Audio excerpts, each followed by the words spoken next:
বাড়িতে বাচ্চা কাচ্চা থাকলে আবদারের শেষ থাকে না, আর বাচ্চা কাচ্চার আব্বুরও আবদার কম নয়। বাচ্চা কাচ্চার সাথে সাথে সেও বাচ্চা কাচ্চা হয়ে যায়। তো বাচ্চা কাচ্চা যদি কেউ বলে যে এটা খেতে হবে, তখন ওও তালে তাল মিলিয়ে একেবারে তাদের উৎসাহ আরো দ্বিগুণ করে দেয়। আসসালামু আলাইকুম।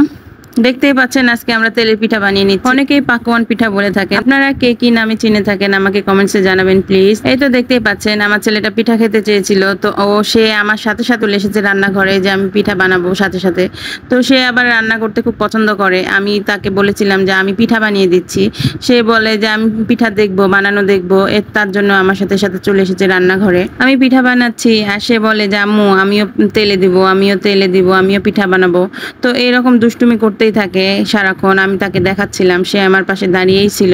তো পিঠা হওয়ার পরে আমি তাকে বললাম যে তুমি একটা খাও। তো সে বলে না, আমি পিঠা বানানো আগে দেখবো তারপরে খাবো। আমার ছেলেটা আবার আব্বু পাগল। আমি ওকে পিঠা দিয়েছিলাম, সে ওর আব্বুকে দিয়ে চলে এসেছে। একটু পর পর আসছে আর বলছে আম্মু পিঠা দাও, পিঠা দাও। আমি ভাবছি যে সে মনে হয় খাচ্ছে, পরে দেখা যাচ্ছে যে খালি ওর আব্বুকে দিয়ে চলে আসছে। ওই দুই এক কামড় খাচ্ছে কিনা।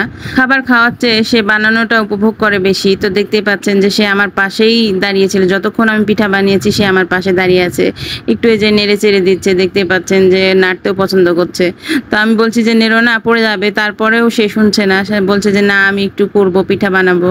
তো এগুলো দেখে আমার কাছে ভালোই লাগে। আমরাও আমার আম্মুদের সাথে এরকমটা করেছি। তার এইরকম আচরণগুলো দেখি আর আমাদের স্মৃতিগুলো মনে পড়ে যায়। ছোটবেলাতে আমরাও তাই করেছি। আম্মু যতক্ষণ পিঠা বানিয়েছে পাশে বসে থাকতাম, খেতাম আর বসে থাকতাম। এ তো আবার খাচ্ছেও না দেখি, পরে খাবে, তাই বলছে যে আমি পরে খাবো। সবগুলো শেষ হলে বানানো পিঠাগুলো আমি সাধারণত লোহার কড়াই করে থাকি। লোহার কড়াই করলে এরকম সুন্দর ফুলকো ভাবে পিঠা হয়ে যায়। তাছাড়া অন্য হলে একটু ছড়ানো টাইপের হয়ে যায়। যারা পিঠা বানাতে পারেন তারা তো পারেনি, আর যারা পারেন না তারা একটু গমের আটা মিক্সড করে নেবেন, তাহলে একটু সুন্দর ফুলকো ফুলকো পিঠা হয়ে যায়। গমের আটা মিক্সড করলে পিঠাগুলো একটু নরম নরমও হয়।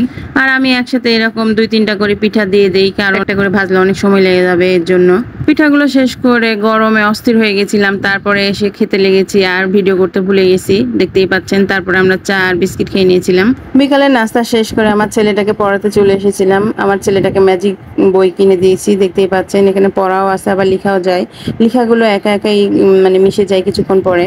লেখাগুলো অটোমেটিক মিশে যায়, এর জন্য হয়তো ম্যাজিক বই নাম। এখানে অজগর সাপটি কত কিউট দিয়েছে। আমাদের বেলায় ভয় দেখানোর জন্য এত ভয়ঙ্কর সাপ দিয়েছিল, সেটাই তাকে বলছিলাম। সন্ধ্যার সময় বাচ্চাকে পড়িয়ে তারপরে এই যে দেখতেই পাচ্ছেন আবার চলে এসেছি রাতের খাবারের জন্য। রাতে কি খাবো না খাবো বুঝেই পাই না।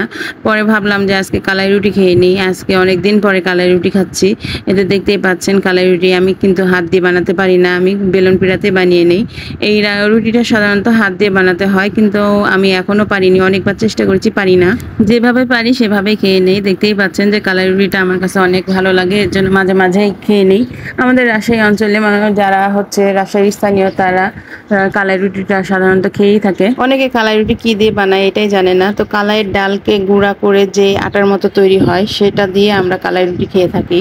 আজকে এ পর্যন্ত, খোদা হাফেজ।